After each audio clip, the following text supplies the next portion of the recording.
Hello, it's Pixie doing another video. I would have filmed myself, but it's starting to get dark and it doesn't really pick it up so well, so maybe we'll do it that way.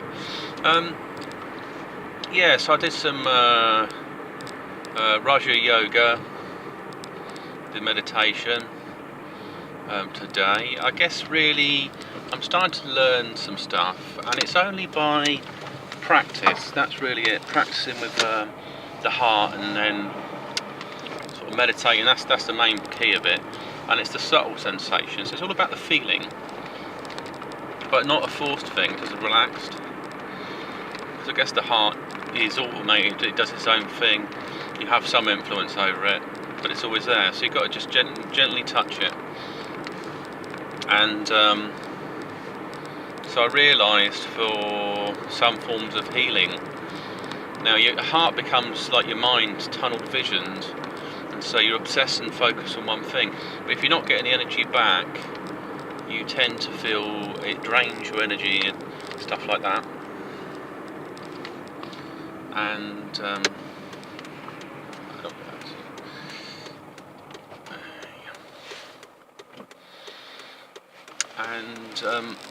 so the way you deal with it is you might see your own heart energy. So first you've got to concentrate on the feeling. The feeling's quite important. If you're just visualising something, then what happens is you're just using your third eye rather than connecting in another way. And so if you feel it and sense it as well, you can then you try to connect to people you care about. I guess that's more important. So for me, I connected to my parents. I've had this thing where you can project love, which might sound odd. So if you say I love you, you should be able to feel something from them words, because your mind's conditioned that that's a positive thing. So I love me, and well, I love you seems to be fine, and it seems to be reflective. So there's a good feel-good factor, even though it wears off after a while. Normally, I mean, if you said it's someone you care about, I guess it's different. Why it's different is because when they know something, there's no reason to project their heart. But when you're saying it to yourself, there's intention behind it, and it's the intention that gives that sensation of warmth. So if you connect and say you feel that warmth of connection or unity, because that's what part of yoga is about, isn't it? The unity of self, and maybe that's a dimension of love. Love is sort of just a name. Love is a destination. So it's well, I guess that's true. You take a journey in life, and one of your aims may be to find love. I mean, just to be in love shouldn't be the journey. Otherwise, if you get there, what do you do next? And if it's just a transition, then you're going to be in a problem then, because if the love changes, it requires more work or energy or whatever. Just let it go. Let it go, fuck's sake.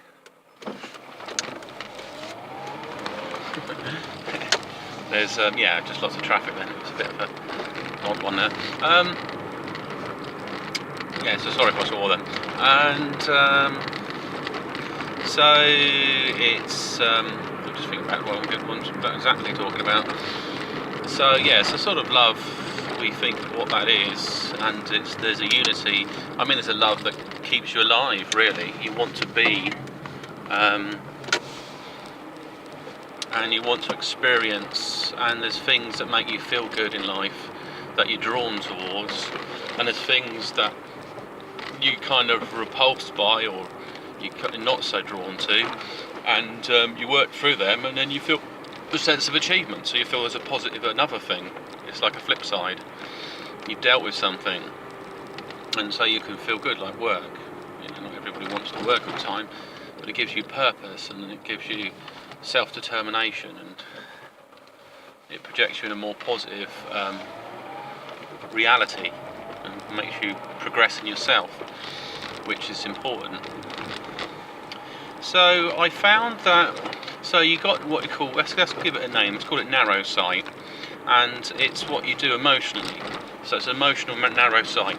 So you have someone you love or something you really care about, work or whatever, and you've basically narrowed your view of the world to focus on this one thing. And then when this thing's not there, you're looking for it, and you're wasting your energy looking for something that's not there. It's a bit like how you feel about someone, maybe not how they feel about you, and then, or work, you maybe not appreciate it in the way you think.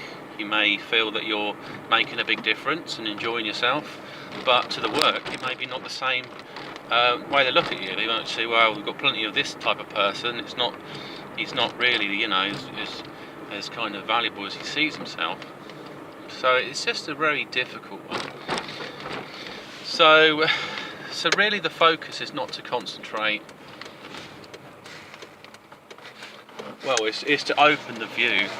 It's not to allow it to close your mind or close your heart to possibilities that exist. Right, you can go down the bus lane, and it vanished. Scary.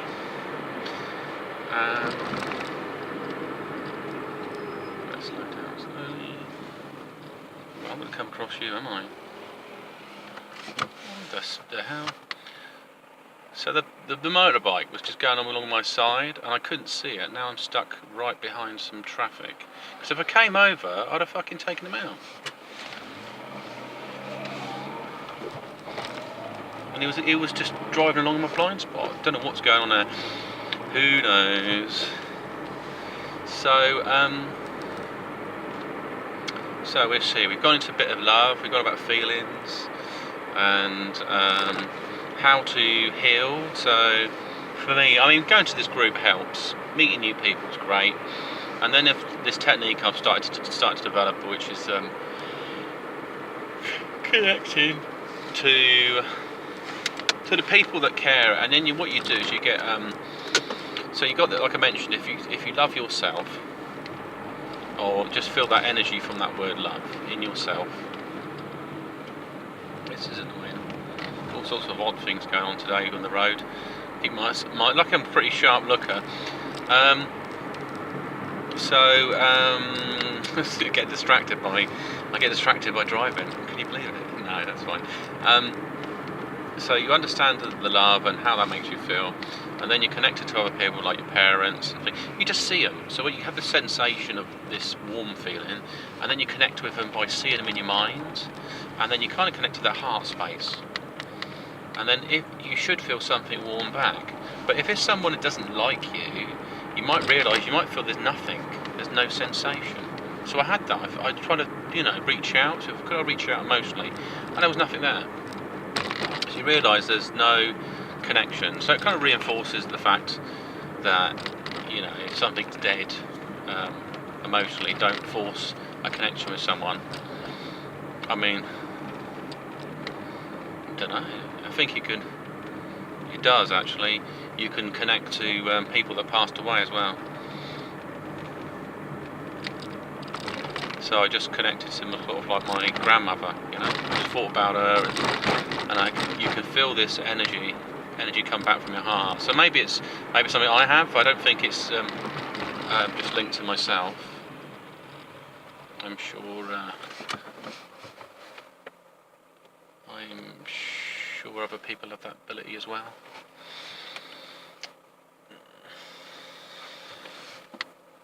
Oh, yeah.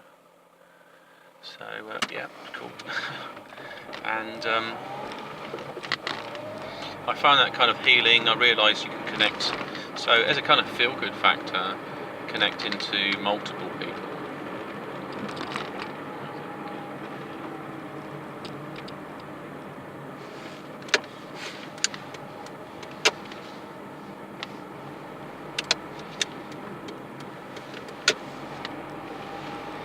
And that can help you connect. So basically, it's like this is the emotional internet. This is the emotional web. So you're connecting with people because we're driven as a herd species. There may be other things that are not still driven to connect to something spiritually. and you're by forming this kind of web, I guess you're taking the stress out of your own self emotionally, so you can feel that you're valued, you can feel that you're connected, you can feel there's some inner meaning. And even, like I said, people that have passed away, I wouldn't want to connect to, like, I don't know, my ex-wife or something. You can connect to your children and things like that. It's quite strong connections. I don't know what that might drive, because I was watching something really good on YouTube, and the documentary is called Enlightenment, and it has a chap going on about how he grew up in a difficult background. He got a job, he was making loads of money, but he felt there was something not quite right, like he's missing something in his life. And then he's gone into more the spiritual aspects as well. But what was interesting was the talk about from a scientist, and saying, well, look, this stuff already exists to do consciousness, and the types of magic fall into one which is a bit like conjuration, and it connects to connecting and mediumship and connecting to spirits, to other things, entities that do your work for you, or to will them, basically. And actually the force of, that's the other one of the most powerful ones, is probably the force of will, and it can cover things like telekinesis and stuff like that. And it's the mind's, I guess, the image of the mind in what you see, and the projection of what you want. So there's force of will, which is a power, and I guess the other one is clairvoyancy, and it's synergy. So I think there's different things. There's synergy, and I guess there's unity, really, if you're connected to other entities. And then there's the willpower, which is the self, really, the force behind what you are. And these powers unlock other things in the universe. That's the way it looks. So your clairvoyancy, you're able to read into the future, divination, all these other things fall under this umbrella. And then your willpower also covers things like sigil magic and other things like that. And then the other one's ritual magic, where you're summoning entities to do your work for you. And I guess the principle is where everything's connected at some level. There's energy in the universe that can be manipulated, because it's all a part of consciousness, so it's all a bigger web. So yeah, I think I feel stronger spiritually. I can be affected by other people's energy, so I'm kind of vulnerable, but I'm using that vulnerability to grow. So where I do work, care work, I find that people might have they have a low frequency about them, I guess. That's what it is, maybe. And they drain you. They seem to drain you emotionally. And it seems to make you feel kind of like, it brings you into a darker place, basically. And then there's other people you speak to that make you feel good about yourself, because they care about you. They ask questions like, how are you doing? What's going on in your life? And stuff like that. So it kind of makes you feel better about yourself. But if you've got people like, I want this, I want that, demanding, and it doesn't make you feel any kind of importance there or value. And not that you seek their value or approval, it's just as a kind of, it's the integration of working with people that can have that impact. So I did say, I think Buddha said, distance yourself from, I don't know, yeah, you probably distance yourself from these type of people, really. Because I guess there's no real, it's not going to help you long term. And I realise sometimes you can get sucked in if you think you can change people emotionally at some level. You might not even mean to do it. I think you're just trying to share your energy with them. But what happens, it all goes wrong, really. You're sharing it with someone It's sharing it with someone whose wiring's different.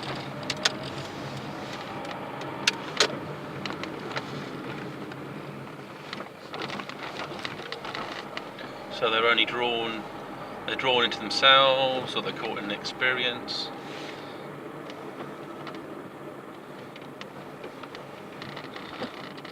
And what's going on here? Van rolling around.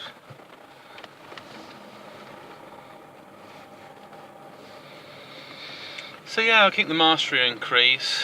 There's also the option of there's people that. Oh, for fudge's sake, what's this guy doing? Okay, let me go. That's fine. Cheers. There goes intention there.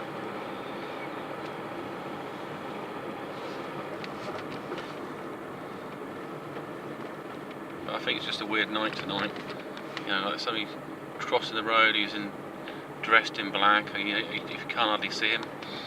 There's cars doing strange things. It's the full moon, actually. That's what it is. The full moon's out. I forgot about that. It's pretty low as well.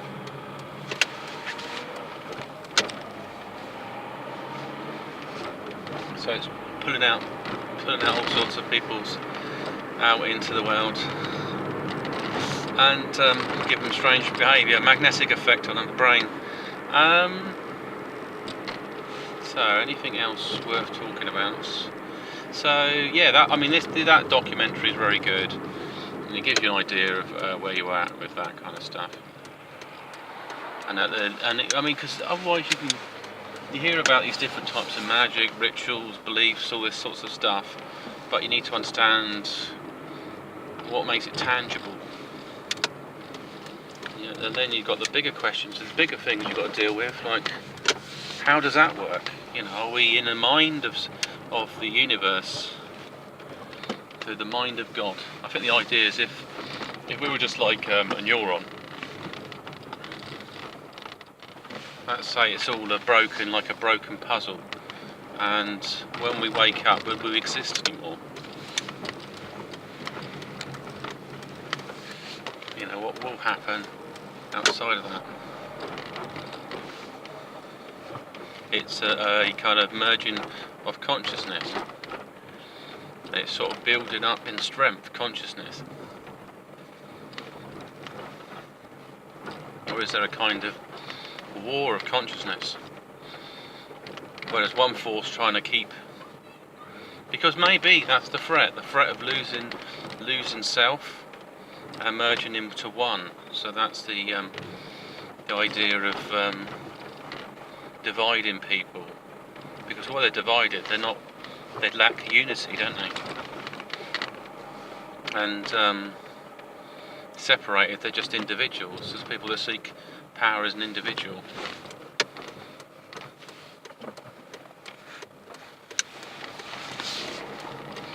And that stems from a type of fear of change.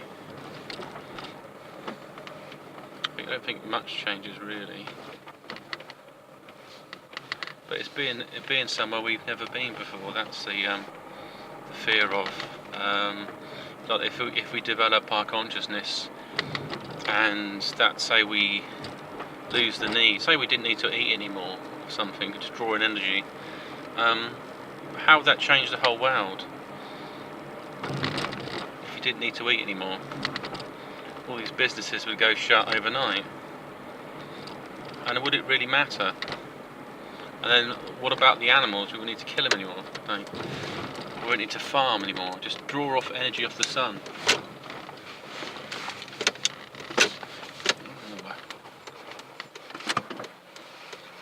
Bloody cars everywhere.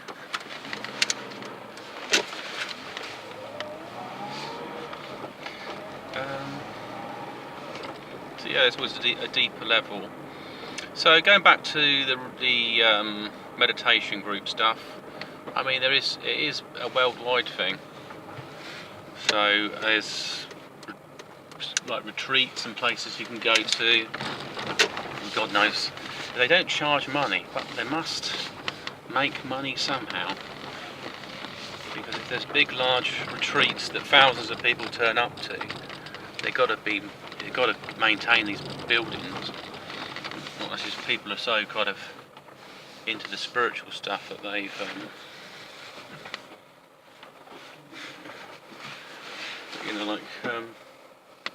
they've given up their will for it, given up their worldly goods for it. So I just see how it develops. Really, it's pretty cool, you know. I'm not trying to wax lyrical about it. It's just I'm learning stuff about myself. That's important. Anyway, so pick your sign off and speak to you soon.